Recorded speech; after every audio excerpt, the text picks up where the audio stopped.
हूँ आपके अपने YouTube चैनल स्टूडेंट लाइफ में। आज के वीडियो में हम बिहार पुलिस के परीक्षा तिथि 11 मार्च 2018 के फर्स्ट शिफ्ट के 1 से लेकर के 100 तक के सभी प्रश्नों को देखने वाले। तो आज का पहला क्वेश्चन कह रहा है कि सतरिया किस राज्य का शास्त्रीय नृत्य है। क्या कह रहा है क्वेश्चन? आज का क्वेश्चन है कि सतरिया किस राज्य का शास्त्रीय नृत्य है। तो याद रखिएगा असम का है। किसका है? तो सतरिया किस राज्य का है दोस्तों? तो असम का शास्त्रीय नृत्य है। अगला क्वेश्चन आपसे दूसरा नंबर प्रश्न कर रहा है कि भारत का प्रथम उर्वरक संयंत्र स्थापित किया गया था। तो भारत का प्रथम उर्वरक संयंत्र कहाँ स्थापित किया गया था? तो झारखंड के सिंदरी में किया गया था। क्या कहाँ किया गया था? तो झारखंड के सिंदरी में। ऑप्शन का क्या हो जाएगा? बी। ये कब किया गया था? तो 1951 में। कब किया गया था? 1951 में। तो इसको भी ध्यान में रखिएगा। अगला क्वेश्चन आपसे पूछ रहा है 3 नंबर, किसी तत्व के समस्थानिक से तात्पर्य है। किसी तत्व के समस्थानिक से तात्पर्य क्या होता है दोस्तों? तो समस्थानिक में दोस्तों समस्थानिक, किसमें? समस्थानिक। समस्थानिक में क्या होता है? तो परमाणु क्रमांक समान होता है। क्या होता है? तो परमाणु क्रमांक समान होता है। क्या होता है? परमाणु क्रमांक समान होता है। तो इसका क्या हो जाएगा? उस तत्व के वे परमाणु जिनकी परमाणु संख्या समान हो। क्या होता है? ऑप्शन संख्या क्या हो जाएगा? डी। अगला प्रश्न 4 नंबर कह रहा है कि निम्नलिखित में से किस सिख गुरु ने गुरुमुखी लिपि की शुरुआत की थी। तो याद रखिए किसने की थी? तो गुरु अंगद देव ने। किन्होंने की थी? तो गुरु अंगद देव ने। याद रखिएगा दोस्तों, गुरु नानक सिख धर्म के संस्थापक थे। उन्होंने अपने बाद गुरु अंगद देव को अपना उत्तराधिकारी नियुक्त किया था। गुरु अंगद का मूल नाम क्या था दोस्तों? तो लहना था। क्या था? गुरु अंगद का मूल नाम क्या था? तो लहना था। ठीक है। गुरु अंगद शब्द का तात्पर्य होता है गुरु के शरीर का एक अंग। तो गुरु अंगद का तात्पर्य क्या होता है? तो गुरु के शरीर का एक अंग। क्या होता है? गुरु के शरीर के एक अंग। तो इसको भी ध्यान में रखिएगा। अगला क्वेश्चन आपसे पूछ रहा है 5 नंबर कि निम्नलिखित वक्तव्य पर विचार कर सही उत्तर का चयन करना है। निम्नलिखित वक्तव्य पर विचार करके सही उत्तर का चयन करना है। कथन ए कह रहा है हिमालय से निकलने वाली नदियां 12मासी नदियां है। तर्क आर कह रहा है कि हिमालय नदियां का उद्गम स्रोत हिमालयों में स्थित है। तो इसका सही उत्तर क्या हो जाएगा? ऑप्शन संख्या ए हो जाएगा। ए और आर दोनों सही है और आर ए को पुष्टि करता है। तो सही उत्तर ऑप्शन क्या हो जाएगा? ए। तो याद रखिएगा, हिमालय से निकलने वाली नदियां बर्फ और ग्लेशियरों के पिघलने से बनती है। तो हिमालय से निकलने वाली नदियां का जल का मुख्य स्रोत क्या होता है? तो बर्फ और ग्लेशियर होता है। क्या होता है? बर्फ और ग्लेशियर। क्या होता है? बर्फ और ग्लेशियर। क्या होता है? ग्लेशियर। आपसे पूछ रहा है 6 नंबर कि किसी भी राजनीतिक दल को राष्ट्रीय दल बनने के लिए कितने राज्यों में मान्यता जरूरी है? तो 4 राज्यों में। कितने राज्यों में? तो 4 राज्यों में। याद रखिएगा। आपसे पूछ रहा है 7 नंबर कि निम्नलिखित में से किस क्षेत्र में भारत में प्रथम सहकारी आंदोलन का आरंभ हुआ था। तो निम्नलिखित में से किस क्षेत्र में भारत में प्रथम सहकारी आंदोलन का आरंभ हुआ था? तो याद रखिए कृषि क्षेत्र में। किस क्षेत्र में हुआ था? तो कृषि क्षेत्र में। यह हुआ कब था दोस्तों? तो 1904 में। कब हुआ था? तो 1904 में। तो इसको भी ध्यान रखिएगा। आपसे पूछ रहा है 8 नंबर, निमो बाजगो नामक बांध निम्नलिखित में से कौन सी नदी पर स्थित है? निमो बाजगो बांध कहाँ है दोस्तों? तो याद रखिएगा यह किस कहाँ है? तो निमो बाजगो बांध कहाँ है? तो जम्मू कश्मीर के लेह जिले के औलची गांव में सिंधु नदी पर स्थित है। किसमें? तो सिंधु नदी पर। कहाँ दोस्तों? तो जम्मू कश्मीर के लेह जिला के औचली गांव में। कहाँ दोस्तों? औचली गांव में। ठीक है। और इसका दोस्तों किसके द्वारा तैयार किया गया? तो याद रखिएगा एनएचपीसी के द्वारा। किसको? एनएचपीसी के द्वारा इसको तैयार किया गया है। एनएचपीसी का फुल फॉर्म क्या होता है दोस्तों? तो national hydro electric power corporation. क्या होता है? National hydro electric power corporation. इसका उद्घाटन कब किया गया था? तो याद रखिएगा नरेंद्र मोदी के द्वारा 12 अगस्त को। कब? 12 अगस्त 2014 को। 12 अगस्त 2014 को नरेंद्र मोदी के द्वारा इसका उद्घाटन किया गया था। तो इसको भी ध्यान में रखिएगा। अगला क्वेश्चन आपसे पूछा 9 नंबर, किसी वस्तु की कीमत में वृद्धि से क्या अभिप्रेरित है? किसी वस्तु के कीमत में वृद्धि से क्या अभिप्रेरित है? तो याद रखिएगा 9 का जो सही उत्तर हो जाएगा वो हो जाएगा आपका मुद्रा के मूल्य में गिरावट। और क्या हो जाएगा? मुद्रा के मूल्य में गिरावट और वस्तु के मूल्य में वृद्धि। और वस्तु के क्या दोस्तों? वस्तु के मूल्य में वृद्धि। वस्तु के मूल्य में वृद्धि। क्या हो जाएगा? वस्तु के मूल्य में वृद्धि। ऑप्शन क्या हो जाएगा? इसका सही उत्तर ऑप्शन क्या? डी हो जाएगा। अगला क्वेश्चन पूछ रहा है आपसे 10 नंबर, निम्नलिखित में से कौन सी पार्टी या संगठन डॉक्टर अंबेडकर द्वारा स्थापित नहीं की गई थी? तो इसका हो जाएगा दलित मुक्ति मोर्चा। क्या हो जाएगा? दलित मुक्ति मोर्चा दोस्तों भीमराव अंबेडकर के द्वारा स्थापित नहीं की थी। ऑप्शन क्या हो जाएगा? ऑप्शन क्या इसका हो जाएगा? ए। अगला क्वेश्चन 11 नंबर का हो रहा है कि संस्थाएं और संघ बनाने का अधिकार किस प्रकार का अधिकार है दोस्तों? तो वो है दोस्तों स्वतंत्रता का अधिकार। किस प्रकार का है? तो स्वतंत्रता का अधिकार। ऑप्शन क्या हो जाएगा? बी। दोस्तों याद रखिएगा भारतीय संविधान के अनुच्छेद यानी आर्टिकल 19 किसमें? 19 ए में 19A के तहत भारत के सभी नागरिकों को संघ या सहकारी समिति बनाने का अधिकार है, तो इसको भी ध्यान में रखिएगा। अगला क्वेश्चन 12 नंबर का रहा है कि ओजोन क्षेत्र से तात्पर्य है। तो ओजोन क्षेत्र से क्या तात्पर्य है? तो समताप मंडल में, क्या समताप मंडल में ओजोन परत की मोटाई में कमी। क्या हो जाएगा? समताप मंडल में ओजोन परत की मोटाई में कमी। और ये किसके कारण हो रहा है? तो CFC के कारण, क्योंकि CFC के कारण हो रहा है, यानी क्लोरोफ्लोरोकार्बन के कारण हो रहा है। किसके कारण? तो क्लोरोफ्लोरोकार्बन के कारण। ओजोन के संरक्षण के लिए पहला अंतर्राष्ट्रीय सम्मेलन कब बना था? तो 1985 में बना था। कब बना था? 1985 में। कहाँ हुआ था? तो वियना में। कहाँ हुआ था? वियना। वियना कहाँ पड़ता है? तो ऑस्ट्रिया में पड़ता है, ठीक है। ओजोन परत संरक्षण दिवस कब मनाया जाता है? तो याद रखिएगा 16 सितंबर को मनाया जाता है। कब मनाया जाता है? 16 सितंबर को, तो इसको भी ध्यान में रखिएगा। अगला क्वेश्चन आपसे पूछा है 13 नंबर, संयुक्त राष्ट्र संघ दिवस कब मनाया जाता है? संयुक्त राष्ट्र संघ दिवस कब मनाया जाता है? तो 24 अक्टूबर को। कब मनाया जाता है? तो 24 अक्टूबर को। याद रखिएगा संयुक्त राष्ट्र संघ की स्थापना अंतर्राष्ट्रीय सहयोग तथा शांति के तहत कब किया गया था? तो 24 अक्टूबर 1945 को। 24 अक्टूबर कब की थी? तो 1945 को, तो इसको भी ध्यान में रखिएगा। अगला क्वेश्चन 14 नंबर का है कि सूची 1 को सूची 2 से सुमिलित कीजिए और कूट का प्रयोग करके सही उत्तर का चयन करना। सूची 1 में क्या दे रखा है? बाघ आरक्षित क्षेत्र दे रखा है, और सूची 2 में राज्य दे रखा है। इसका मिलान करना है, ठीक है। तो इंद्रावती कहाँ है? तो इंद्रावती छत्तीसगढ़ में। कहाँ है? इंद्रावती छत्तीसगढ़ में। तो एक का क्या हो जाएगा? 4, ठीक है। पेरियार कहाँ है? तो पेरियार आपको केरल में है। क्या है? केरल। तो बी का कितना हो जाएगा? 3, ठीक है। और सिमलीपाल कहाँ है? तो सिमलीपाल आपका कहाँ है? तो उड़ीसा में। सिमलीपाल कहाँ है? तो उड़ीसा में। तो सी का कितना हो जाएगा? 2। और बांदीपुरा कहाँ है? तो बांदीपुरा आपका कर्नाटक में है। कहाँ है? तो बांदीपुरा कर्नाटक में। डी का कितना हो जाएगा? 1। तो इसका सही उत्तर क्या हो जाएगा? 13 के 14 के। तो ऑप्शन क्या हो जाएगा? सी। क्या हो जाएगा? सी। तो इसको भी ध्यान में रखिएगा। अगला क्वेश्चन आपसे पूछ रहा है 15 नंबर, कौन सा संयंत्र तरल पदार्थों के लिए विशिष्ट गुरुत्व को मापता है? कौन सा संयंत्र तरल पदार्थों के विशिष्ट गुरुत्व को मापता है? तो इसको 15 का जो सही उत्तर हो जाएगा वो आपका हो जाएगा ऑप्शन संख्या बी, हाइड्रोमीटर। क्या हो जाएगा दोस्तों? हाइड्रोमीटर। यानी पदार्थों के विशिष्ट गुरुत्व पदार्थों के विशिष्ट गुरुत्व को कौन मापता है? तो हाइड्रोमीटर। पदार्थ के विशिष्ट गुरुत्व को कौन मापता है? तो हाइड्रोमीटर। ग्रेविमीटर क्या मापता है?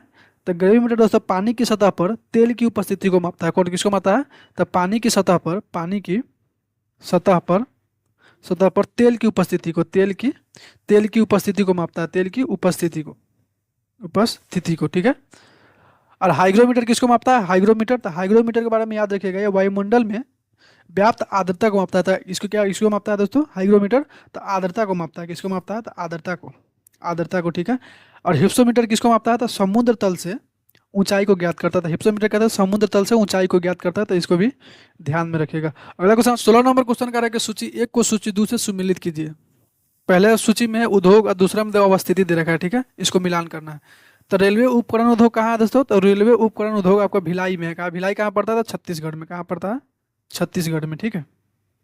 दूसरा है मोटर वाहन उद्योग। क्या है दोस्तों? मोटर वाहन उद्योग। तो मोटर वाहन उद्योग कहाँ है? तो ये आपका जबलपुर में। कहाँ है दोस्तों? जबलपुर में। जबलपुर कहाँ पड़ता है? तो मध्य प्रदेश में पड़ता है, ठीक है। उसके बाद में पोत निर्माण कहाँ है दोस्तों? पोत निर्माण कोची है। कोची में। कहाँ? कोची में है। कोची कहाँ स्थित है? तो केरल में, ठीक है। और साइकिल उद्योग कहाँ है? तो साइकिल उद्योग आपको लुधियाना में। लुधियाना कहाँ है दोस्तों? तो पंजाब में है। कहाँ है? तो पंजाब में। तो 16 का जो सही उत्तर हो जाएगा वो आपका हो जाएगा ऑप्शन संख्या ए। क्या हो जाएगा? ऑप्शन संख्या ए। अगला क्वेश्चन आपसे पूछ रहा है 17 नंबर, पौधे मिट्टी में घुले हुए नाइट्रोजन को अवशोषित करते हैं तथा उन्हें परिवर्तित कर देते हैं। पौधे मिट्टी में घुले हुए नाइट्रोजन को अवशोषित करते हैं तथा उन्हें परिवर्तित किस में करते हैं? तो इसको प्रोटीन में परिवर्तित करते हैं। किसमें? तो प्रोटीन में। तो इसको याद रखिएगा। अगला क्वेश्चन आपसे पूछा 18 नंबर, हवा में परागन को कहते हैं। तो हवा में परागन को क्या कहते हैं दोस्तों? वायु परागन कहते हैं। क्या कहते हैं? वायु परागन। क्या कहते हैं दोस्तों? वायु परागन। परागन दोस्तों 3 माध्यम से होता है। परागन कितने माध्यम से होता है? परागन 3 माध्यम से होता है। किसके किसके माध्यम से होता है? तो पहला होता है वायु से। पहला किससे होता है? पहला होता है वायु से। दूसरा किससे होता है? तो दूसरा होता है जंतु से। जंतु में कौन? तो कीट से होता है। किससे? कीट से। और तीसरा किससे होता है? तो तीसरा दोस्तों आपका होता है जल से, यानी पानी से। किससे होता है? जल से, यानी कि पानी से। किससे? जल या पानी से। तो इसको भी ध्यान में रखिएगा। अगला क्वेश्चन आपसे पूछ रहा है 19 नंबर, युवा जो कि प्रधानमंत्री कौशल विकास योजना के अंतर्गत एक कौशल विकास कार्यक्रम है, किसके द्वारा आरंभ किया गया है? तो युवा दोस्तों जो कि प्रधानमंत्री कौशल विकास योजना के अंतर्गत एक कौशल विकास कार्यक्रम है, किसके द्वारा शुरू किया गया? तो वो दिल्ली पुलिस के द्वारा शुरू किया गया। तो उस समय का दोस्तों एक करंट का क्वेश्चन, उस समय का एक करंट का क्वेश्चन है। याद रखिएगा, दिल्ली पुलिस ने एक नई पहल करते हुए युवाओं को रोजगार हेतु प्रशिक्षण देने के लिए युवा नामक एक कौशल विकास कार्यक्रम को उस समय शुरू किया था। जो प्रधानमंत्री कौशल विकास कार्यक्रम के अंतर्गत आता था। ठीक है, इस योजना में चुने गए युवाओं को कौन दोस्तों, एनएसडीसी, कौन, एनएसडीसी प्रशिक्षण यानी कि ट्रेनिंग देता था। ठीक है, इसका मुख्य उद्देश्य क्या था, तो इसका मुख्य उद्देश्य दोस्तों वैसे युवाओं को जो अपराध के शिकार हो चुके हैं या जो स्कूल ड्रॉप आउट है, उन छात्रों जिनकी उम्र कितना 17 से 25 वर्ष, कितनी 17 से 25 वर्ष है, उन युवाओं को रोजगार देकर उन्हें विकास की मुख्य धारा से जोड़ना था। तो इसको भी ध्यान में रखिएगा। अगला क्वेश्चन आपसे पूछ रहा है 20 नंबर, केसर का मुख्य उत्पादक राज्य कौन सा हो जाएगा। केसर का मुख्य उत्पादक राज्य कौन सा हो जाएगा, तो आपका जम्मू कश्मीर हो जाएगा। कौन सा हो जाएगा, जम्मू कश्मीर में। और जम्मू कश्मीर में दोस्तों किश्तवाड़, किसमें, किश्तवाड़ में, किश्तवाड़, किश्तवाड़ और किसमें, किश्तवाड़ और पामपोर में, पामपोर में दोस्तों मुख्य रूप से केसर उत्पादक क्षेत्र था। इसको भी ध्यान में रखिएगा। अगला क्वेश्चन आपसे पूछ रहा है 21 नंबर, जल शोधन का कौन सा तरीका सूक्ष्म जीवों को नष्ट नहीं करता था। जल शोधन का कौन सा तरीका सूक्ष्म जीवों को नष्ट नहीं करता, तो वो आपका हो जाएगा निस्पंदन यानी कि फिल्ट्रेशन। क्या हो जाएगा, निस्पंदन यानी कि फिल्ट्रेशन। क्या हो जाएगा, FILTRATION, फिल्ट्रेशन। ठीक है, इसका सही तरफ समझा क्या हो जाएगा, बी। अगला क्वेश्चन पूछ रहा है 22 नंबर, NSDL का पूर्ण रूप है। तो NSDL का पूर्ण रूप क्या होता है, तो नेशनल सिक्योरिटीज डिपोजिटरी लिमिटेड। क्या होता है, नेशनल सिक्योरिटीज डिपोजिटरी लिमिटेड होता है। तो ऑप्शन है क्या हो जाएगा, डी। दोस्तों याद रखिएगा, नेशनल सिक्योरिटी डिपॉजिटरी लिमिटेड यानी कि NSDL, क्या NSDL मुंबई में स्थित एक भारतीय केंद्रीय प्रतिभूति डिपॉजिटरी है। ठीक है, इसकी स्थापना कब हुई थी, तो 8 अगस्त को। कब हुई थी, 8 अगस्त 1996 को, 1996 को। तो इसको भी ध्यान में रखिएगा। अगला क्वेश्चन आपसे पूछ रहा है 23 नंबर, कीट वंश से होने वाला खुजली किसके कारण होता है, तो फार्मिक अम्ल के कारण होता है। किसके कारण, तो फार्मिक अम्ल के कारण होता है। तो इसको भी ध्यान में रखिएगा। अगला 24 नंबर, निम्न हस्तियों पर विचार करना है, यानी नसरुद्दीन शाह, गिरीश कर्नाड, डॉली ठाकुर और उसके बाद मरकंद देशपांडे है। तो ये सब करा, इनमें से कौन थिएटर से जुड़ी हस्तियां है, तो उपयुक्त में से सही हो जाएगा, सभी हो जाएंगे। कौन जाएगा, उपयुक्त में से सभी। अगला क्वेश्चन कौन है 25 नंबर, महात्मा गांधी राष्ट्रीय समुद्री उद्यान, महात्मा गांधी राष्ट्रीय समुद्री उद्यान कहाँ अवस्थित है, तो ये आपका पोर्ट ब्लेयर में है। कहाँ दोस्तों, पोर्ट ब्लेयर में। कहाँ है, तो ये आपका पोर्ट ब्लेयर में है। ठीक है, अगला क्वेश्चन 26 नंबर का है कि कुछ नहीं में से कुछ का सर्जन किस नियम के विरुद्ध है। कुछ नहीं में से कुछ का सर्जन किस नियम के विरुद्ध है, तो हो जाएगा द्रव्यमान ऊर्जा संरक्षण के। किसका हो जाएगा, द्रव्यमान ऊर्जा संरक्षण के। द्रव्यमान ऊर्जा संरक्षण का सिद्धांत किसने दिया था, तो ये लेवोसियर ने दिया था। किसने दिया था, तो याद रखिएगा, लेवोसियर ने दिया था। किसने दिया था, लेवोसियर ने दिया था। या कब दिया था, तो 1974 में दिया था। कब दिया, 1974 में दिया था। ठीक है, याद रखिएगा दोस्तों, किसी भी रासायनिक अभिक्रिया में भाग लेने वाले द्रव्यों का कुल भार अभिक्रिया में बने हुए द्रव्यों के कुल भार के बराबर होता है। यानी कि द्रव्यमान ऊर्जा संरक्षण का नियम कहता है, ना तो ऊर्जा का निर्माण किया जा सकता है, ना ही उसको नष्ट किया जा सकता है। एक रूप से उसको दूसरे रूप में केवल रूपांतरित किया जा सकता है। तो इसको भी ध्यान रखिए। अगला क्वेश्चन आपसे पूछ रहा है 27 नंबर, भूमध्य रेखा निम्नलिखित में से किस देश से होकर नहीं गुजरती है। भूमध्य रेखा निम्नलिखित में से किस देश से होकर नहीं गुजरती है, तो भूमध्य रेखा के बारे में याद रखिएगा दोस्तों। भूमध्य रेखा पृथ्वी के मध्य खींची गई एक काल्पनिक रेखा है। क्या दोस्तों, भूमध्य रेखा पृथ्वी के मध्य खींची गई क्या है, तो एक काल्पनिक रेखा है। ठीक है, जो पृथ्वी को 2 समान भागों में बांटती है। ठीक है, भूमध्य रेखा कितने देश से होकर गुजरती है, तो 13 देशों से। कौन सी, 13 देशों से। और इनमें से किस से होकर के नहीं गुजरती है, तो इसका सही उत्तर हो जाएगा, क्या हो जाएगा, मेक्सिको से होकर नहीं गुजरती है। बाकी सब। अगला क्वेश्चन 28 नंबर का है कि विश्व के इतिहास में पहली परमाणु आपदा कब हुई थी। तो विश्व के इतिहास में पहली परमाणु आपदा कब हुई थी, तो याद रखिएगा दोस्तों, विश्व के इतिहास में पहली परमाणु आपदा द्वितीय वर्ल्ड वार यानी कि सेकेंड वर्ल्ड वार के समय, सेकेंड वर्ल्ड वार के समय हुई थी। इस युद्ध में अमेरिका ने जापान के 2 शहर, पहला हिरोशिमा, पहला किस पर, तो हिरोशिमा पर, हिरोशिमा, और दूसरा कौन था, तो नागासाकी था। दूसरा कौन था, तो नागासाकी पर। इस पर कब गिराया था, तो 6 अगस्त को, 6 अगस्त 1945 को, 6 अगस्त 1945 को। इस पर कब गिराया था दोस्तों, तो 9 अगस्त 1945 को। ठीक है, 9 अगस्त 1945 को। जो हिरोशिमा पर गिराया गया था उसका नाम था लिटिल बॉय। क्या नाम था उस बम का, तो लिटिल बॉय। क्या था, लिटिल बॉय नाम था। ठीक है, और जो नागासाकी पर गिरा था उसका नाम था फैटमैन। क्या नाम था, तो उसका नाम था फैटमैन। इसको भी ध्यान में रखिएगा। तो इसका सही उत्तर ऑप्शन डी हो जाएगा, 6 अगस्त। क्या हो जाएगा, 6 अगस्त। अगला क्वेश्चन आपसे पूछ रहा है 29 नंबर, हस्तांतरण मूल्य का संबंध निम्नलिखित में से किससे है।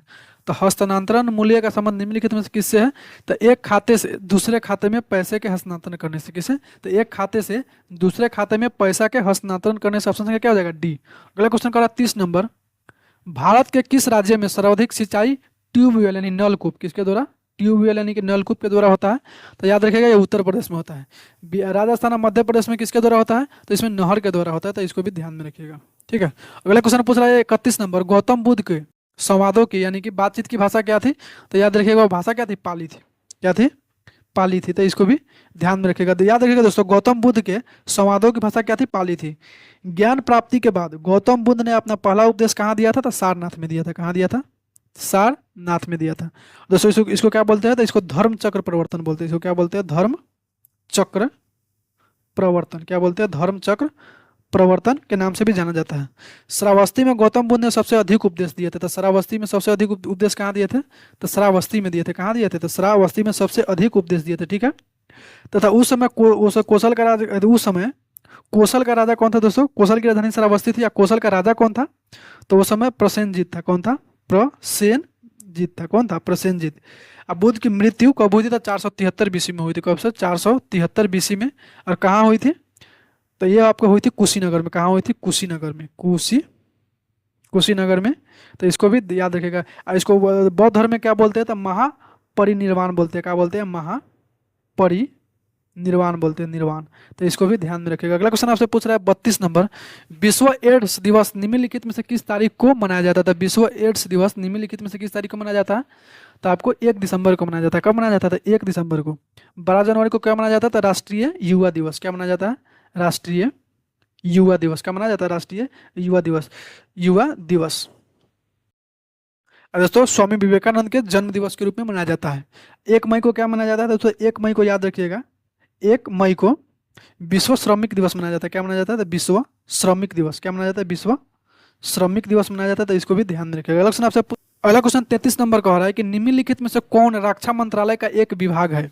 ऑप्शन संख्या ए में है रक्षा विभाग, ऑप्शन संख्या बी में है रक्षा अनुसंधान एवं विकास विभाग, ऑप्शन संख्या सी में है रक्षा एवं उत्पाद विभाग। तो ये भी है दोस्तों, ये भी है, ये भी है, लेकिन रक्षा वित्त विभाग नहीं है। तो इसका सही उत्तर क्या हो जाएगा, ऑप्शन संख्या बी, ए, बी और सी। ठीक है, अगला क्वेश्चन आपसे पूछ रहा है 34 नंबर, निम्नलिखित में से किस शहर में बांग्लादेश द्वारा नया कूटनीतिक केंद्र यानी डिप्लोमेटिक स्टेशन खोला गया है।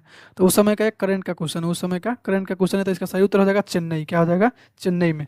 अगला क्वेश्चन कर रहा है 35 नंबर, फुटबॉल में ध्यानचंद्र पुरस्कार 2017 से किसे सम्मानित किया गया था। फुटबॉल में ध्यानचंद्र पुरस्कार 2017 उस समय का क्या करंट का क्वेश्चन, उस समय का करंट का क्वेश्चन था। क्या हो जाएगा, सैयद शाहिद हकीम को। किसको हो जाएगा, सैयद शाहिद हकीम को। 35 का क्या हो जाएगा, ऑप्शन संख्या ए।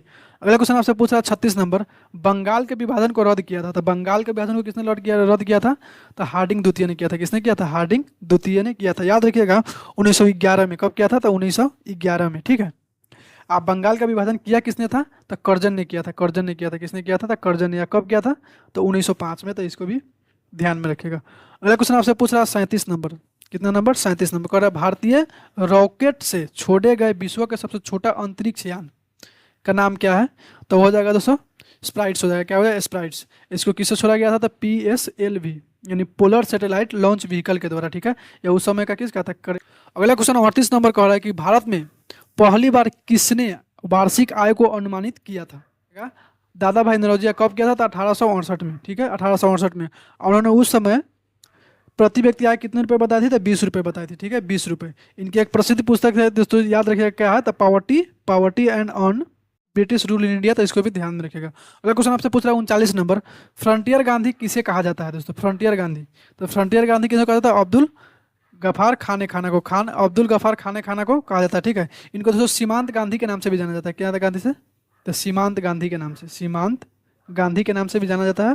तो इनको भी याद रखिएगा दोस्तों। याद रखिएगा इन्होंने खुदाई खिदमतगार की स्थापना कब की थी, तो 1929 में। कब की थी, 1929 में। खुदाई खिदमतगार का दोस्तों शाब्दिक अर्थ क्या होता है, तो ईश्वर का सेवक। क्या होता है, तो ईश्वर का सेवक। तो इसको भी ध्यान में रखिएगा। अगला क्वेश्चन आपसे पूछ रहा है 40 नंबर, निम्नलिखित में से कौन सा संविधान संशोधन राष्ट्रपति को किसी भी मसले को पुनः विचार के लिए मंत्रिमंडल को भेजने की शक्ति प्रदान करता था। निम्नलिखित में से कौन सा संविधान संशोधन राष्ट्रपति को किसी भी मसले को पुनः विचार करने के लिए मंत्रिमंडल को भेजने के लिए शक्ति प्रदान करता है, तो वो कौन सा करता है, तो याद रखिएगा वो है 44वां संविधान संशोधन 1978। क्या है, 44वां संविधान संशोधन 1978। ठीक है, याद रखिएगा दोस्तों 44वां संविधान संशोधन 1978 के तहत भारतीय संविधान के अनुच्छेद 74 में संशोधन कर यह व्यवस्था की गई थी कि राष्ट्रपति किसी भी मसले को पुनः विचार के लिए मंत्रिमंडल को पास लौटा सकता है, परंतु पुनः विचार के बाद दिए गए परामर्श के अनुसार राष्ट्रपति काम करेंगे। तो इसको भी ध्यान में रखिएगा। अगला क्वेश्चन कह रहा है कि सूची 1 को सूची 2 से मेल कीजिए और कूट में से सही उत्तर को चुनिए। ठीक है, सूची 1 में तो क्या दे रखा है, तो संवैधानिक प्रावधान दे रखा है। सूची 2 में क्या है, तो स्रोत दे रखा है और इसको आपको मिलान करना है। पहला क्या है दोस्तों, मौलिक अधिकार। क्या है, मौलिक अधिकार। तो मौलिक अधिकार कहाँ से लिया गया है, तो अमेरिका के अधिकार पत्र से लिया गया। कहाँ से लिया गया, तो अमेरिका के अधिकार पत्र से। तो एक का कितना हो जाएगा, 4। ठीक है, दूसरा नंबर कह रहा है कि राज्य के नीति निर्देशक तत्व यानी कि directive principle of state policies यानी डीपीएसपी। ठीक है, ये किस देश से लिया गया है, तो ये आपको लिया गया है आयरलैंड से। कहाँ से लिया गया है, आयरलैंड या कैसे, आयरिश से। तो इसके सही ऑप्शन क्या हो जाएगा, बी का हो जाएगा 3। तीसरा है दोस्तों सरकार, संसदीय सरकार। तो संसदीय सरकार कहाँ से लिया गया, तो ब्रिटेन से लिया गया। ठीक है, तो सी का हो जाएगा 1। तो बी का कितना हो गया, बी का हो गया आपका 3, सी का हो गया 1 और डी में क्या है, केंद्र राज्य संबंध। तो ये कहाँ से लिया गया था, केंद्र राज्य संबंध कनाडा से लिया गया। कहाँ से, कनाडा से। तो डी का कितना हो जाएगा, 4। तो 1 का 4, बी के 3, सी के 1 और डी के 4। तो 41 का जो सही उत्तर हो जाएगा वो आपका ऑप्शन है क्या हो जाएगा, सी। ठीक है, अगला क्वेश्चन आपसे पूछ रहा है 42 नंबर, किसे भारत का नियंत्रक एवं महालेखा परीक्षक नियुक्त किया गया, निम्नलिखित में से कह रहा है किसे भारत का नियंत्रक एवं महालेखा परीक्षक नियुक्त किया गया है। तो उस समय का एक करंट का क्वेश्चन, उस समय का करंट का क्वेश्चन है। इसका सही उत्तर हो जाएगा राजीव महर्षि। ठीक है, अगला क्वेश्चन आपसे पूछा 43 नंबर, सर क्रिक विवाद किन 2 देशों के मध्य है। 43 नंबर क्वेश्चन क्या है, सर क्रिक विवाद किन 2 देशों के मध्य है। तो याद रखिएगा भारत और पाकिस्तान के बीच में। किसके, भारत और किसके बीच में, तो पाकिस्तान के बीच में है। तो सर याद रखिएगा यह विवाद कब शुरू हुआ था, 1960 में। कब शुरू हुआ था, तो 1960 में शुरू हुआ था। और दोस्तों सर क्रिक है क्या दोस्तों, तो याद रखिएगा भारत और पाकिस्तान के बीच विवादित पानी का एक क्षेत्र है। कितना था, 96 किलोमीटर एक विवादित पानी का क्षेत्र है। ठीक है, जल की इस धारा को मूल रूप से बाणगंगा के नाम से, तो भारत में किस नाम से, तो बाणगंगा के नाम से जाना जाता है। तो इसको भी ध्यान में रखिएगा। अगला क्वेश्चन आपसे पूछा 44 नंबर, किस देश ने वर्ष 2040 ईस्वी तक पेट्रोल और डीजल कारों की बिक्री पर पूरी तरह प्रतिबंध लगाने का निर्णय लिया है। तो कौन लिया है दोस्तों, फ्रांस लिया है। उस समय का करंट का क्वेश्चन, उस समय का करंट का क्वेश्चन है। तो इसको भी देख लीजिएगा। अब भारत ने दोस्तों साल 2030 तक, कब, तो साल 2030 तक अपनी सभी कारों को इलेक्ट्रिक कारों में बदलने की घोषणा की थी। तो इसको भी ध्यान में रखिए। अगला क्वेश्चन आपसे पूछ रहा है 45 नंबर, निम्नलिखित में से कौन सा मोबाइल ऐप केंद्रीय ग्रामीण विकास मंत्रालय द्वारा सड़कों के रख रखाव हेतु बनाया गया है। निम्नलिखित में से कौन सा मोबाइल ऐप केंद्रीय ग्रामीण विकास मंत्रालय द्वारा सड़कों के रख रखाव के लिए बनाया गया है। तो 45 का जो सही उत्तर है वो है आपका आरंभ। ऑप्शन संख्या क्या हो जाएगा, ए।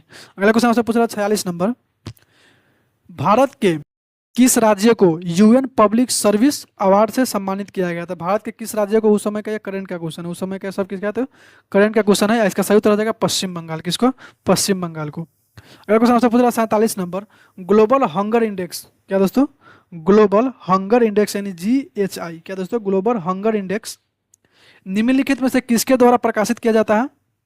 तो याद रखिएगा ग्लोबल हंगर इंडेक्स किसके द्वारा प्रकाशित किया जाता है, तो आपको प्रकाशित किया जाता है international food policy research institute के द्वारा। किसके, तो international food policy research institute के द्वारा। याद रखिए दोस्तों, ग्लोबल हंगर इंडेक्स GHI प्रत्येक वर्ष अक्टूबर माह में प्रकाशित होता है।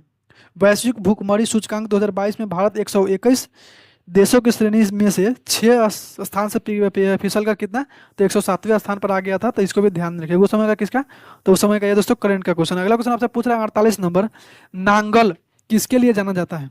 तो नांगल किसके लिए जाना जाता है दोस्तों, तो वो होता है आपको उर्वरक के लिए। नांगल कहाँ दोस्तों, तो नांगल आपका चंडीगढ़, कहाँ है, चंडीगढ़ में, चंडीगढ़ में। तो इसको भी ध्यान में रखिएगा। ठीक है, अगला क्वेश्चन आपसे पूछ रहा है 49 नंबर, 2011 की जनगणना के अनुसार। 49 नंबर क्वेश्चन क्या कर रहा है, 2011 के जनगणना के अनुसार भारत में निम्नलिखित में से किस राज्य में लिंगानुपात सर्वाधिक है। ठीक है, तो ऑप्शन के अकॉर्डिंग सही उत्तर क्या हो जाएगा, तमिलनाडु हो जाएगा। कितना हो जाएगा, तमिलनाडु। तमिलनाडु का लिंगानुपात के, पहले लिंगानुपात कहते हैं किसको दोस्तों, तो लिंगानुपात के बारे में याद रखिएगा, प्रति हजार पुरुषों पर महिलाओं की संख्या, प्रति हजार मेल पर फीमेल की संख्या। ठीक है, तो तमिलनाडु में कितना है, तो तमिलनाडु में याद रखिएगा प्रति हजार पुरुष पर कितने हैं, तो 996 महिला है। ठीक है, गोवा में कितना है, तो गोवा में याद रखिएगा 973 है। कितना है, प्रति हजार पुरुष पर महिलाओं की संख्या कितना है, तो 973 है। सिक्किम में कितना है, सिक्किम में कितना है, तो 890 है। कितना है, 890। जबकि कर्नाटक में कितना है, तो कर्नाटक में याद रखिएगा कर्नाटक में है 973। कितना है, 973। वहीं बात करें दोस्तों, देश का शीर्ष लिंगानुपात वाला राज्य 2011 के जनगणना के अनुसार, यानी कि सबसे ज्यादा अधिक लिंगानुपात वाला राज्य कौन सा हो जाएगा, तो केरल हो जाएगा। कौन हो जाएगा, केरल।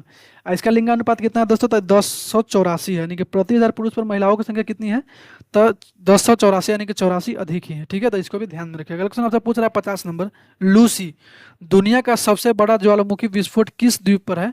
तो लूसी दुनिया का सबसे बड़ा ज्वालामुखी विस्फोट किस पर है दोस्तों? तो यह आपका है इंडोनेशिया पर। किस पे है? तो इंडोनेशिया पर। तो इसको भी ध्यान में रखिएगा। ठीक है, ज्वालामुखी, ज्वालामुखी किसको कहते हैं दोस्तों? तो ज्वालामुखी के बारे में याद रखिएगा दोस्तों, जब पृथ्वी के अंदर जलवाष्प, मैग्मा इत्यादि बड़ी मात्रा में बन जाते हैं तो पृथ्वी की सतह से यह बाहर निकलने लगते हैं। इसी को दोस्तों ज्वालामुखी कहते हैं। यानी कि निम्नलिखित में से कौन सी प्रार्थना समाज की मांग नहीं थी? तो क्या मांग नहीं थी दोस्तों? अस्पृश्यता की समाप्ति। अस्पृश्यता की समाप्ति नहीं थी। ऑप्शन का क्या हो जाएगा? डी। दोस्तों याद रखिएगा, आचार्य केशव चंद्र, क्या दोस्तों? आचार्य केशव चंद्र की महाराष्ट्र यात्रा से प्रभावित होकर महादेव गोविंद रनाडे और डॉक्टर आत्माराम पांडुरंग ने कब 1867 में, किस वक्त? 1867 में प्रार्थना समाज की क्या की थी? स्थापना की थी। प्रार्थना समाज की स्थापना की थी। महादेव गोविंद रनाडे को पश्चिमी भारत के संस्कृति पुनर्जागरण का अग्रदूत भी कहा जाता है। ठीक है, तो इसको भी ध्यान में रखिएगा। यानी पश्चिमी भारत के संस्कृति पुनर्जागरण का अग्रदूत किसे कहा जाता है? तो महादेव गोविंद रनाडे जी को कहा जाता है। महादेव गोविंद रनाडे जी को, एमजी रनाडे जी को कहा जाता है। तो इसको भी ध्यान में रखें। ठीक है, अगला क्वेश्चन आपसे है कि भारत के लिए अमेरिका के कच्चे तेल का पहला नौभार यानी शिपमेंट किस बंदरगाह पर पहुंचा था? तो याद रखिएगा, पारादीप बंदरगाह कहाँ है? तो उड़ीसा में। कहाँ है? उड़ीसा में। ठीक है, कांडला बंदरगाह कहाँ है दोस्तों? कांडला बंदरगाह पर गुजरात में। कहाँ है? कांडला गुजरात में। ठीक है, मुंबई दोस्तों कहाँ है? तो महाराष्ट्र में। कहाँ है? तो महाराष्ट्र में। कोलकाता कहाँ है दोस्तों? तो वेस्ट बंगाल में। कहाँ है? वेस्ट बंगाल में। तो इसको भी ध्यान रखिएगा। अगला क्वेश्चन आपसे कह रहा है कि रामनाथ कोविंद भारत के राष्ट्रपति बने थे कितने नंबर के? तो 14वें नंबर के। ठीक है, 14वें नंबर के। और वर्तमान में राष्ट्रपति कौन है दोस्तों? वर्तमान में तो द्रौपदी मुर्मू जी। कौन है? द्रौपदी मुर्मू जी है। कौन है? द्रौपदी मुर्मू जी। द्रौपदी मुर्मू जी के बारे में याद रखिएगा दोस्तों, द्रौपदी मुर्मू जी के बारे में, द्रौपदी मुर्मू जी भारत की पहली आदिवासी राष्ट्रपति और दूसरी महिला राष्ट्रपति है। ठीक है, तो इसको भी ध्यान में रखिएगा। इनका संबंध कहाँ से है? तो उड़ीसा से। कहाँ से? तो उड़ीसा से है। ये भारत की प्रथम महिला आदिवासी मुख्यमंत्री, सॉरी, राष्ट्रपति है, जबकि भारत की दूसरी महिला राष्ट्रपति है। तो इसको भी ध्यान में रखिएगा। सूची 1 में दे रखा है सिंधु स्थल। ठीक है, सूची 2 में स्थान दे रखा है, उसको मिलान करना है। ठीक है, लोथल कहाँ है दोस्तों? तो लोथल याद रखिएगा गुजरात में है। कहाँ है? गुजरात में। तो 1 का सही उत्तर क्या हो गया? 4। ठीक है, बी कह रहा है, बी में कह रहा है रोपर। रोपर कहाँ है दोस्तों? रोपर पंजाब में। कहाँ है? तो पंजाब में। तो बी का सही उत्तर क्या हो जाएगा? 3। ठीक है, उसके बाद राखीगढ़ी पूछ रहा है। राखीगढ़ी कहाँ है? तो राखीगढ़ी आपका हरियाणा में है। कहाँ है राखीगढ़ी? तो राखीगढ़ी आपका हरियाणा में है। तो सी का सही उत्तर क्या हो जाएगा? 2। सी का सही उत्तर 2। और उसके बाद कालीबंगा कहाँ है दोस्तों? कालीबंगा राजस्थान में। कहाँ है? तो डी का कितना हो जाएगा? 1। तो 54 का जो सही उत्तर हो जाएगा 1 के 4, बी के 3, सी के 2 और डी के 1।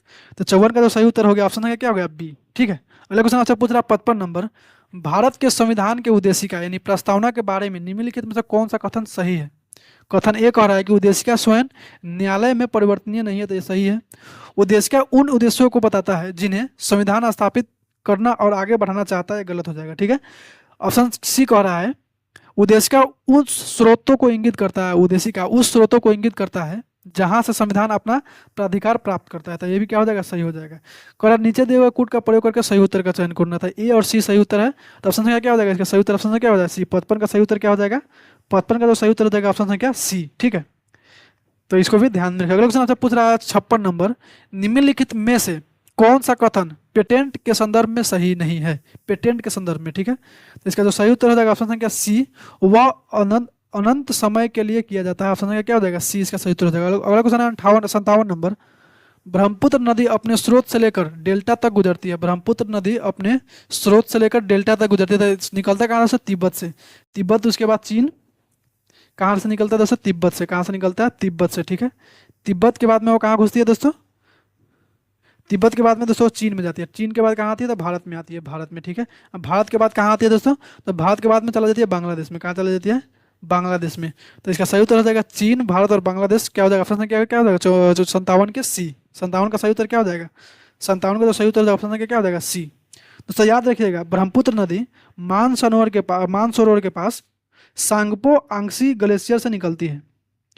चीन में यानी कि तिब्बत में इसे सांगपो कहते हैं। तिब्बत से आगे बढ़ने के क्रम में ये नामचा बारवा के पास मुड़ते हुए एक केनियन का निर्माण यानी कि केनियन का निर्माण करते हुए अरुणाचल प्रदेश में प्रवेश करती है। ठीक है, और अरुणाचल प्रदेश में इसे किस नाम से जाना जाता है? दिहांग के नाम से। किस नाम से?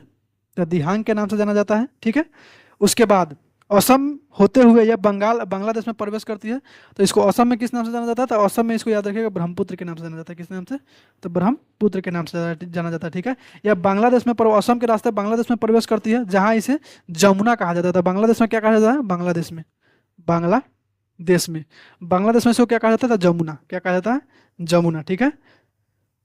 और दोस्तों पद्मा यानी कि गंगा से संगम के बाद इसका नाम क्या पड़ जाता है दोस्तों? तो मेघना पड़ जाता है। तो जब जब दोस्तों इसमें गंगा नदी आके मिल जाती है तो इसका नाम क्या हो जाता है? तो मेघना। तो इसको भी ध्यान में रखिएगा। अगला क्वेश्चन आपसे पूछ रहा है 58 नंबर, निम्नलिखित में से कौन सा देश भारत की सीमा से नहीं लगता है? निम्नलिखित में से कौन सा देश भारत की सीमा से नहीं लगता है? तो इसका सही उत्तर हो जाएगा ताइवान। क्या हो जाएगा? ताइवान।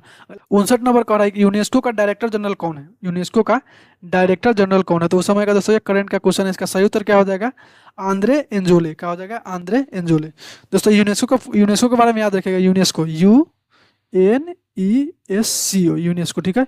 इसका फुल फॉर्म होता है यूनाइटेड नेशन। क्या होता है? United, UNITED, united nation, NATION, united nations education होता है। क्या होता है? Educational, EDUCATIONL, united nations educational scientific. क्या होता है? Scientific, SCIENTIFIC, scientific and culture. क्या होता है दोस्तों? And cultural, CULTURL, cultural organization होता है। क्या होता है? ऑर्गेनाइजेशन, ठीक है।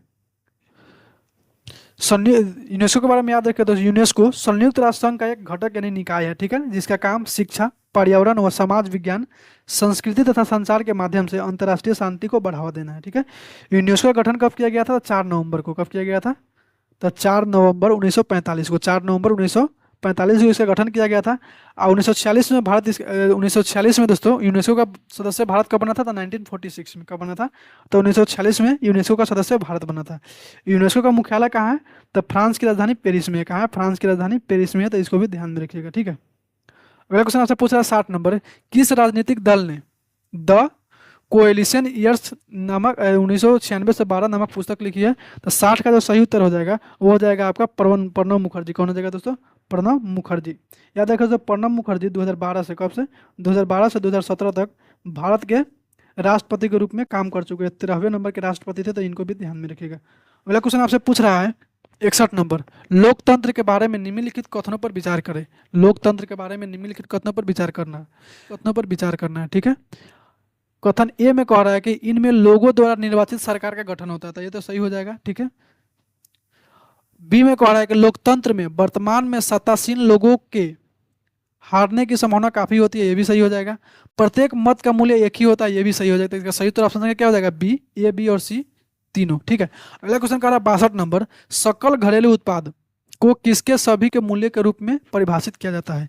सकल घरेलू उत्पाद को किसके सभी के मूल्य के रूप में परिभाषित किया जाता है? तो याद रखिएगा, किसी अर्थव्यवस्था में एक वर्ष में उत्पादित अंतिम वस्तुओं और सेवाओं को क्या होता है? किसी अर्थव्यवस्था में एक वर्ष में उत्पादित अंतिम वस्तुओं एवं सेवाओं को। तो ऑप्शन क्या हो जाएगा? ए, ठीक है। अगला क्वेश्चन करा 63 नंबर के निम्नलिखित में से कौन सी मुद्राएं स्पेशल ड्राइंग राइट की पेटिका में आती है? कह रहा है निम्नलिखित में से कौन सी मुद्राएं स्पेशल ड्राइंग राइट की पेटिका में आती है? तो इसका सही उत्तर आ जाएगा US डॉलर, जापानी येन, ब्रिटिश पाउंड और चाइनीज और यूरो। तो इसका सही उत्तर क्या हो जाएगा? डी, इनमें से सभी। अगला क्वेश्चन 64 नंबर कह रहा है कि भारत में निम्नलिखित में से कौन सा क्षेत्र जैव विविधता का तत्व स्थल है? भारत में निम्नलिखित में से कौन सा क्षेत्र जैव विविधता का तत्व स्थल क्षेत्र है? तो इसका सही उत्तर आ जाएगा ऑप्शन संख्या बी, पश्चिमी घाट। क्या हो जाएगा? पश्चिमी घाट। पश्चिमी घाट के बारे में याद रखिएगा, पश्चिमी घाट भारत का शीर्ष जैव विविधता वाला क्षेत्र है। इसे किस नाम से जाना जाता है? तो सह्याद्री के नाम से। किस नाम से? तो सह्याद्री के नाम से भी जाना जाता है। किस नाम से जाना जाता है? सह्याद्री के नाम से भी जाना जाता है, ठीक है। यह ताप्ती नदी के पश्चिमी तट के किनारे अवस्थित पहाड़ियों और उसके साथ लगे मैदान तक फैला हुआ है। तो इसको भी ध्यान रखिएगा। अगला क्वेश्चन 65 नंबर कह रहा है कि कौन सा विटामिन रक्त का थक्का बनाने के लिए आवश्यक है? तो निम्नलिखित में से कौन सा विटामिन? तो याद रखिएगा विटामिन के। क्या हो जाएगा? विटामिन के रक्त का थक्का बनाने के लिए क्या होता है? आवश्यक होता है। विटामिन ए से क्या होता है दोस्तों? तो रतौगी होता है। क्या? विटामिन ए से रतौगी। विटामिन ए की कमी से क्या होता है? तो रतौगी। क्या होता है? रतौगी। विटामिन डी हमें कहाँ से मिलता है? तो सूर्य के प्रकाश से। कहाँ से मिलता है? तो सूर्य के प्रकाश से। अब विटामिन सी का स्रोत क्या होता है? खट्टा फल होता है। क्या होता है? खट्टा फल। तो इसको भी ध्यान में रखिए। अगला क्वेश्चन आपसे पूछ रहा है 66 नंबर, गर्म रेगिस्तानों में तथा उनके चारों ओर पवन धूल से बनने वाली मृदा को क्या कहा जाता है? गर्म रेगिस्तानों में तथा उसके चारों ओर पवन धूल से बनने वाली मृदा को क्या कहते हैं? तो उसको लोयस बोलते हैं। क्या बोलते हैं? लोयस। क्या बोलते हैं? लो यस बोलते हैं। तो इसको भी ध्यान में रखिएगा। अगला क्वेश्चन पूछ रहा है 67 नंबर कि निम्नलिखित में से कौन सा कथन सही है? निम्नलिखित में से कौन सा कथन सही है? कथन एक कह रहा है, ऑप्शन एक नंबर कह रहा है कि 326 ईसा पूर्व में यानी कि 326 बीसी में सिकंदर ने भारत पर आक्रमण किया था। तो ये बिल्कुल सही है। कह रहा है आम्भिक, आम्भिक यानी कि तक्षशिला का राजा का नाम क्या था? आम्भिक ने सिकंदर तथा उसकी सेना का स्वागत किया था। तो ये भी सही है दोस्तों, वो स्वागत भी किया था और आगे क्या सहायता देने का भी वादा किया था। तो इसको भी ध्यान में रखिएगा। अगला क्वेश्चन, अगला 3 नंबर कह रहा है कि सिकंदर की मृत्यु 332 ईस्वी बीसी में हुई थी। तो गलत है जो, तो कितना हुई थी? तो सिकंदर की मृत्यु 323 बीसी में हुई थी। कहाँ हुई थी? तो बेबीलोन में हुई थी। कहाँ है? तो बेबीलोन में। तो 1 और 2 सही है। क्या है? तो इसका सही उत्तर हो जाएगा 1 और 2 ऑप्शन क्या हो जाएगा? सी। अगला क्वेश्चन 68 नंबर कह रहा है कि India after Gandhi the history of the world's largest democracy नामक पुस्तक के रचयिता कौन है? तो ये हो जाएंगे आपका रामचंद्र गुहा जी। कौन हो जाएंगे? रामचंद्र गुहा जी। इस पुस्तक का प्रकाशन कब हुआ था? तो 2007 में हुआ था। कब हुआ था? तो 2007 में। इस पुस्तक का हिंदी में अनुवाद भारत गांधी के बाद इंडिया टुडे के पत्रकार सुशांत झा ने किया था। किसने किया था? तो सुशांत झा। तो इसको भी याद में रखिएगा। कौन किया था? सुशांत झा ने किया था। तो इसको भी ध्यान में रखिएगा। अगला क्वेश्चन आपसे पूछ रहा हूँ 69 नंबर की निम्नलिखित में से यूनेस्को की intangible cultural heritage humanity from India में क्या शामिल नहीं है? तो क्या शामिल नहीं है? तो 69 का जो सही उत्तर हो जाएगा ऑप्शन संख्या सी, बिहू शामिल नहीं है। बिहू शामिल। तो इसको भी याद रखिएगा। अगला क्वेश्चन पूछ रहा है 70 नंबर की 1926 ईस्वी में नौजवान भारत सभा किसके द्वारा बनाई गई थी? तो 1926 में नौजवान भारत सभा की स्थापना किसने की थी? तो याद रखिएगा भगत सिंह ने। किसने की थी? तो भगत सिंह ने। दोस्तों याद रखिएगा 1926 ईस्वी में नौजवान भारत सभा की स्थापना कहाँ हुई थी? तो लाहौर में। कहाँ हुई थी? तो लाहौर में। कहाँ हुई थी? लाहौर में। भगत सिंह और उसके सहयोगी संस्थापक कौन थे? तो भागवत चरण बोहरा के द्वारा। किसके? भागवत चरण बोहरा के द्वारा किया गया था। ठीक है। इसमें क्या किया गया था? तो इसका उद्देश्य क्या था दोस्तों? तो याद रखिएगा गरीबों, किसानों और मजदूरों को हितों के लिए संघर्ष करेंगे और उनकी रक्षा करेंगे। ठीक है। इसके लिए भगत सिंह ने श्रमिक कृषकों तथा नवयुवकों को अपने साथ जोड़ करके किसकी स्थापना की थी? तो नौजवान भारत सभा की। ठीक है। तो इसको भी ध्यान में रखिएगा। अगला क्वेश्चन आपसे पूछ रहा है 71 नंबर कि संयुक्त राष्ट्र संघ ने वर्ष 2017 को अंतर्राष्ट्रीय वर्ष घोषित किया है।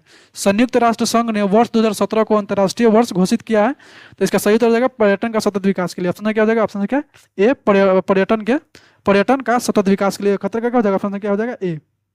अगला क्वेश्चन का 72 नंबर किताब उल हिंद पुस्तक किसके द्वारा लिखी गई थी? तो किताब उल हिंद पुस्तक के रचयिता कौन हो जाएंगे? तो किताब उल हिंद पुस्तक के रचयिता वो हो जाएंगे आपके अलबरूनी जी। कौन हो जाएगा? अलबरूनी जी। याद रखिएगा दोस्तों अलबरूनी का जन्म कब हुआ था? अलबरूनी का जन्म कहाँ हुआ था? तो 973 ईस्वी में। कब हुआ था? 973 ईस्वी में। कहाँ हुआ था? ख्वारिज्म में हुआ था। कहाँ हुआ था? तो ख्वारिज्म में हुआ था। कहाँ हुआ था? तो ख्वारिज्म में हुआ था। इसको भी ध्यान में रखिएगा। किताबुल हिंद किस भाषा में लिखी गई थी? तो अरबी भाषा में। किस भाषा में? तो अरबी भाषा में। इसको भी ध्यान में रखिएगा। अगला क्वेश्चन आपसे पूछ रहा है 73 नंबर की फरवरी 2017 में किस बैंक को भारतीय रिजर्व बैंक ने अनुसूचित बैंक का दर्जा दिया है? फरवरी 2017 में किस बैंक को भारतीय रिजर्व बैंक ने अनुसूचित बैंक का दर्जा दिया था? उस समय का करंट का क्वेश्चन है। उस समय का किसका करंट का क्वेश्चन है। इसका सही उत्तर हो जाएगा क्या हो जाएगा? वो हो जाएगा आपका उज्जीवन लघु वित्त बैंक। क्या हो जाएगा? उज्जीवन लघु वित्त बैंक। अगला क्वेश्चन है 74 नंबर कि धारणीय विकास की संकल्पना किसने संबंधित है? धारणीय विकास की संकल्पना किससे संबंधित है? तो धारणीय विकास। क्या दोस्तों? धारणीय विकास के बारे में याद रखिएगा। धारणीय विकास की संकल्पना किससे? तो निक्षेपण स्रोत से। क्या है? निक्षेपणीय स्रोत से। ऑप्शन क्या हो जाएगा? बी। ठीक है। पर्यावरण और विकास पर संयुक्त राष्ट्र द्वारा विश्व आयोग के ब्रेटलैंड प्रतिवेदन में दी गई स्थिर अथवा धारणीय विकास की परिभाषा इस प्रकार है। किस प्रकार है? तो धारणीय अथवा टिकाऊ विकास वह है जो भावी पीढ़ी की अपनी आवश्यकताओं को पूरा करने की क्षमता को क्षति पहुंचाए बिना वर्तमान पीढ़ी की आवश्यकताओं को पूरा करे। क्या है? तो धारणीय अथवा टिकाऊ विकास वह है जो भावी पीढ़ी की आवश्यकताओं को पूरा करने की क्षमता को क्षति पहुंचाए बिना वर्तमान पीढ़ी की आवश्यकताओं को पूरा करे। इसे क्या कहते हैं? तो धारणीय विकास कहते हैं। तो इसको भी ध्यान रखो। अगला क्वेश्चन आपसे पूछ रहा है 75 नंबर कि निम्नलिखित को सुमेलित करना है। निम्नलिखित को सुमेलित करना। तो ब्रह्मचर्य। तो ब्रह्मचर्य क्या होता था दोस्तों? जन्म से लेकर के 25 वर्ष की अवस्था तक ब्रह्मचर्य होता था। ठीक है। गृहस्थ कब से कब तक होता था? गृहस्थ 25 वर्ष से लेकर के 50 वर्ष होता। ठीक है। वानप्रस्थ होता था 50 से लेकर 75 और संन्यास होता था 75 से लेकर 100 वर्ष तक। इसका सही उत्तर हो जाएगा ऑप्शन क्या? एक के ए, बी के 2, सी के 3 और डी के 4। ऑप्शन क्या हो जाएगा? ए। ठीक है। ऑप्शन क्या हो जाएगा? ए। याद रखिएगा दोस्तों इन चारों आश्रमों का उल्लेख हमको कहाँ मिलता है? जालोबू उपनिषद में। किसमें?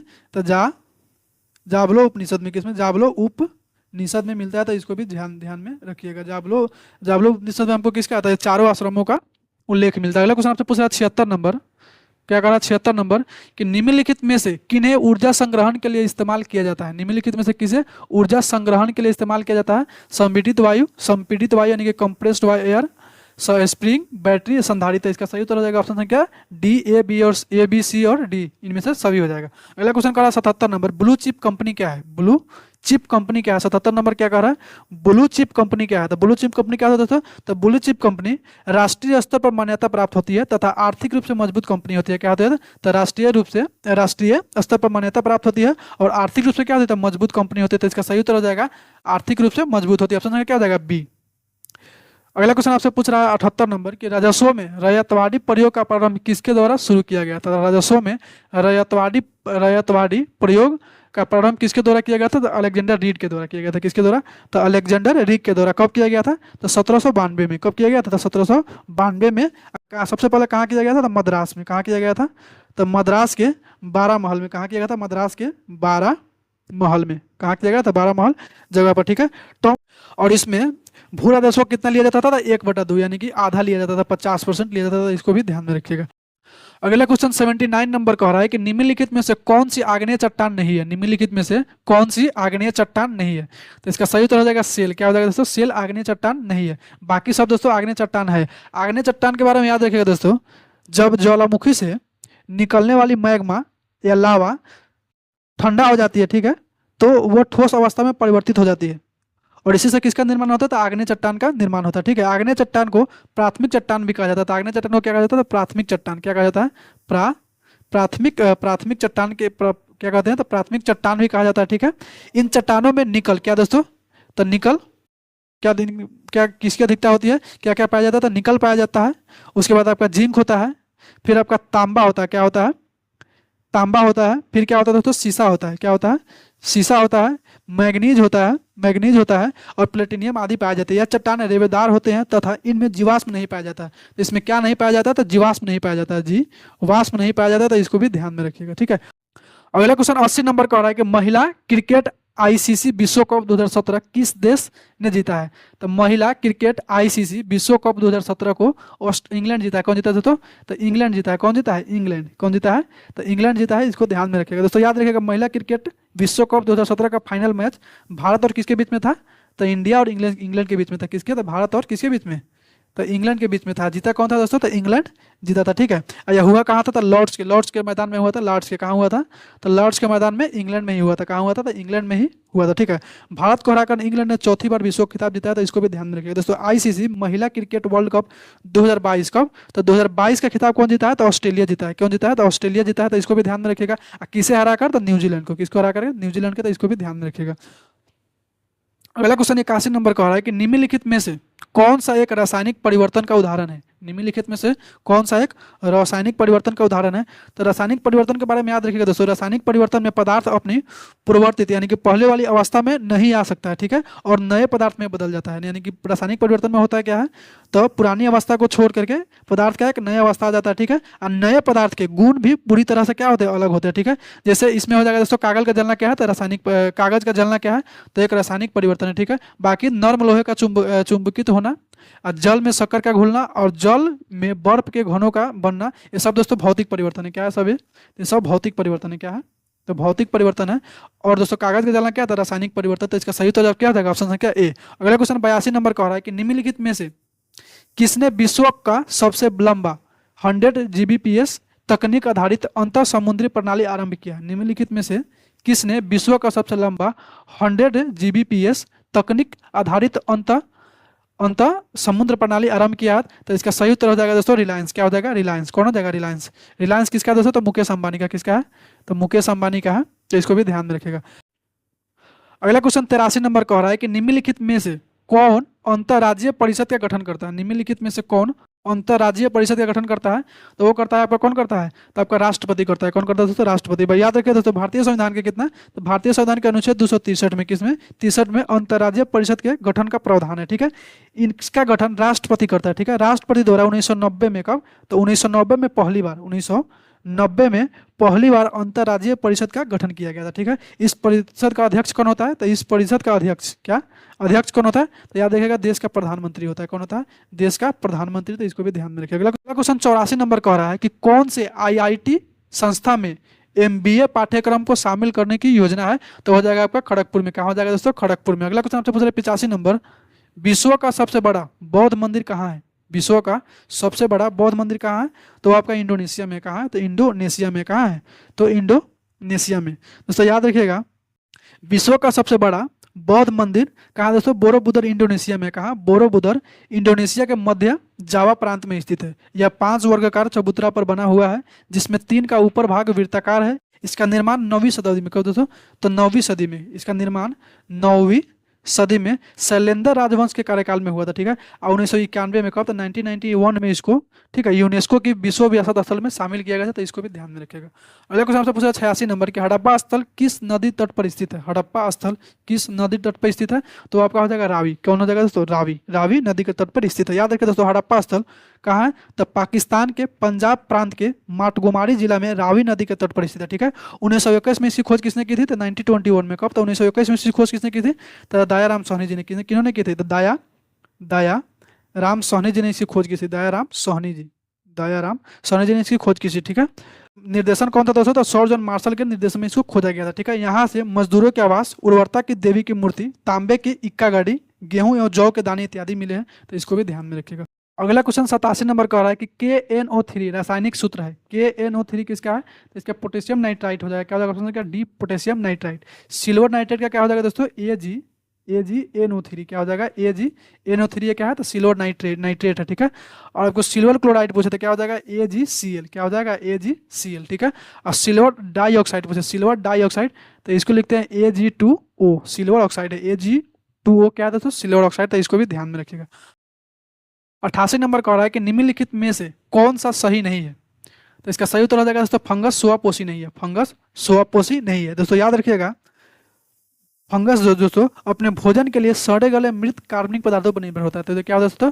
तो मृतोपजीवी होता है। कहता है मृतोपजीवी होता है। कहता है मृत उपजीवी होता है। तो इसके बारे में मृतोपजीवी कौन होता है दोस्तों? तो फंगस होता है। ठीक है, तो इसको ध्यान में रखिएगा। सैडल वुड एक आंशिक रूप से परजीवी है। सही है दोस्तों। कस्कुटा एक परजीवी होता है। और नेप्तिज मांसाहारी होता है। सही है, लेकिन ऑप्शन से क्या है? डी फंगस स्वपोषी नहीं बल्कि मृतोपजीवी होता है। तो इसको भी ध्यान में रखिएगा। अगला क्वेश्चन का 89 नंबर कि निम्नलिखित में से कौन सा गैसीय वायु प्रदूषण नहीं है? निम्नलिखित में से कौन सा गैसीय वायु प्रदूषण नहीं है?